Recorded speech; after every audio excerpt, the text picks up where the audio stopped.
Welcome back. During the break, we drove our car onto another ferry, soaked up the sun, and headed over to San Juan Island. We checked into the San Juan Inn collection before we ventured out and discovered that marine conservation is at the forefront of the minds of many who live and visit the San Juan Islands.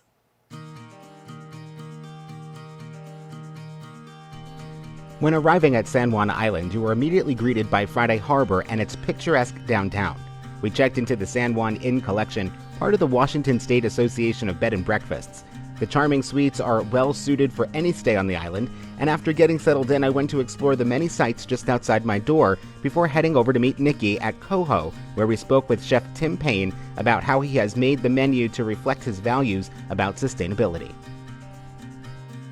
Tim, thank you so much for taking some time to talk to us. No, thank you. We are about to dine at your restaurant named Coho, but oddly enough, salmon's not on the menu. Can you tell us why?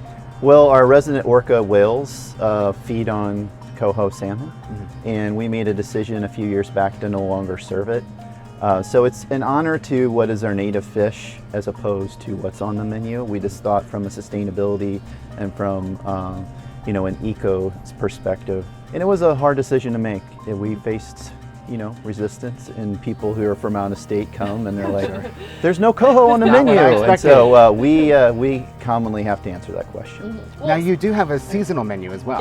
Yes, we change the menu 6 to 8 times a year. It's primarily dependent on the vegetable crops as opposed to any kind of protein. Being in the Pacific Northwest, we rely on the island as well as Skagit Valley, and it has many micro seasons. And with that, some of the vegetables have a very short period where they're at their optimal kind of peak flavor and so forth. Yeah. So we tend to follow and navigate those patterns of Mother Nature, so to speak. Oh, which always tastes better. So let's talk about the kind of stewardship of the island and the sustainability. What do you guys do here to make sure that this island is taken care of for future generations? Well, as you may know, we're associated with a couple of inns and bed and breakfasts, and so it kind of permeates itself in many ways. We use sustainable products, so we're not contributing to any kind of waste in terms of plastics and that type of thing. So we focus on that at the inns, and then here at the restaurant, we try to use food that is as close to us as possible so that we're not having a large fossil footprint, and we're supporting from an economic sustainability. We're feeding back into the local economy in a circle from the farmer to us, etc. I like it. So the orcas are fed, we're fed, everybody's happy. Thank you so much, Chef Tim. Thank you. All right. Focusing on sustainability and staying local means the freshest seasonal ingredients are used to make amazing dishes. Eating local has never tasted so good.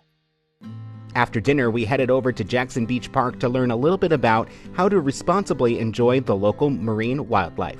Avery, thank you so much for taking some time to talk to us. Yeah, no problem. Tell me a little bit about Discovery Sea Kayaks. Yeah, so we've been around since I want to say about 2002, early 2000s. Kind of started as a core group of people who enjoyed paddling and wanted to guide. So at our heart, we're kind of paddlers first, guides second, because we enjoy what we do, but we want to take other people out and help them enjoy it as well. So that's awesome. Well, I'm looking forward to it. But I do have a question for you first.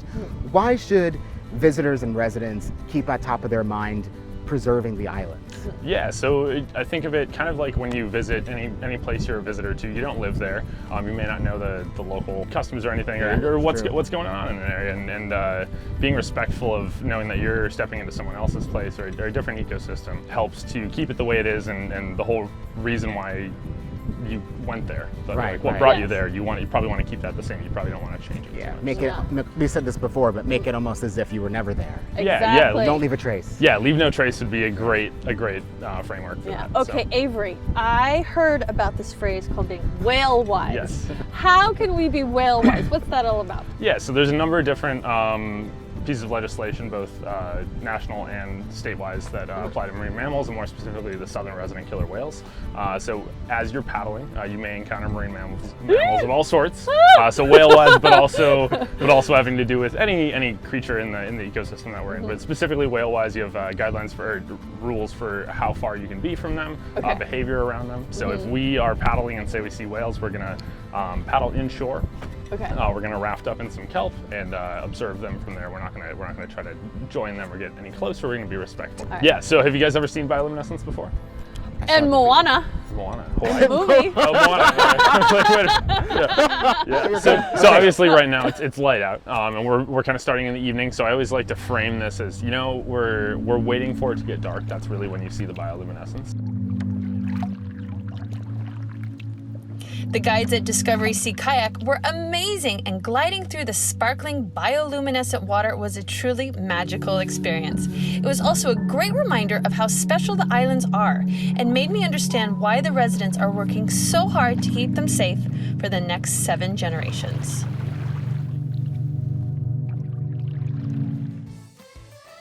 We've got to take one last break, but we've still got even more of our trip to the San Juan Islands to share with you. You don't want to miss it.